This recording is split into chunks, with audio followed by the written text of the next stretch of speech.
literally in the last few minutes. I haven't been able to read through all of it, but this seems like something out of a farce, like out of a comedy. It is just stunning on so many different levels. And I understand why Goldberg didn't believe it was real, because it is just shocking in several different ways. Goldberg was added to a Signal chat with some of the most senior national security members of the Trump administration. Signal is a messaging app that is encrypted, probably why these officials thought that they could have a discreet conversation on there. But on it, in this chat that Goldberg was a witness to, they talk about the planning for the recent bombing of the Houthis that started on March 15th. They talk about current intelligence assessments. There's a full-on debate among these officials about whether they should carry out this bombing of the Houthis. And these are conversations that could be in violation of the Espionage Act. Now, this group was started, it looks like, by the National Security Advisor Mike Waltz, who called it the Houthi PC Small Group. PC refers to Principals Committee. The principals in the administration are the senior-most officials.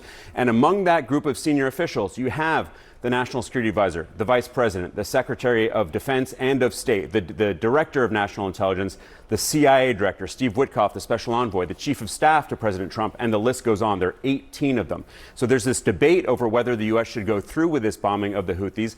Vice President Vance is actually arguing against it, saying that just 3% of trade goes through the Red Sea, which is where the ships have been targeted by the Houthis. Ratcliffe, the CIA director, he chimes in with current intelligence assessments that may be related to intelligence operations that are ongoing. Goldberg does not print that because, of course, that, among so many other details in this, are so highly classified. Hegseth, the Secretary of Defense, he chimes in saying that waiting a few weeks or a month wouldn't fundamentally change the calculus. And he notes, interestingly, that if this leaks, we look indecisive. Of course, it would eventually leak. Now, keep in mind, as they're having this discussion, Goldberg is watching all of this unfold, and he doesn't know, again, whether it's real, but he would quickly learn that it was. On the morning of March 15th, which is the day the bombings began, Hegseth, the Secretary of Defense, posted a team update at 11:44 in the morning saying the bombings were about to start 2 hours later. And in that message to this large group, again, including Goldberg, he posted operational details about these strikes that were about to happen, information about targets, about weapons, and the attack sequencing.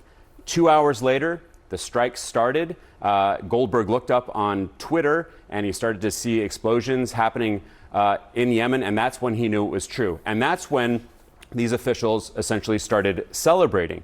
You have John Ratcliffe, the CIA director, saying, "A good start." Mike Waltz, this National Security Advisor, responds with several emojis, as does Steve Witkoff, with two hands praying, a flexed bicep, and two American flags. So everyone approving of what just happened and celebrating. The National Security Council has not pushed back on this at all. They said that this chain was in fact real.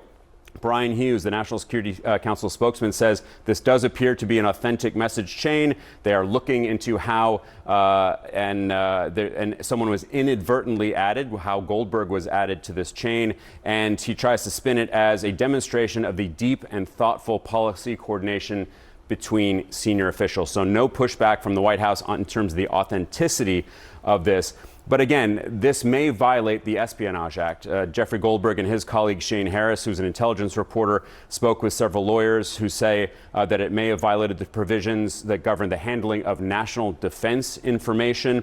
Bottom line, they say, to put it on Signal, they should not have established a Signal chat in the first place, is their conclusion, which is kind of obvious. And then the kicker of this whole piece is, as Hegseth is describing how this is going to unfold and what is going to happen, he says, we are currently clean on OPSEC, which is operational security. Clearly, they were not clean because they included a journalist in this conversation on Signal. Okay, who was the JG who was missing, who should have been part of the conversation? We don't know why Waltz initially reached out to Jeffrey Goldberg and added him as a contact and then eventually added him to the group.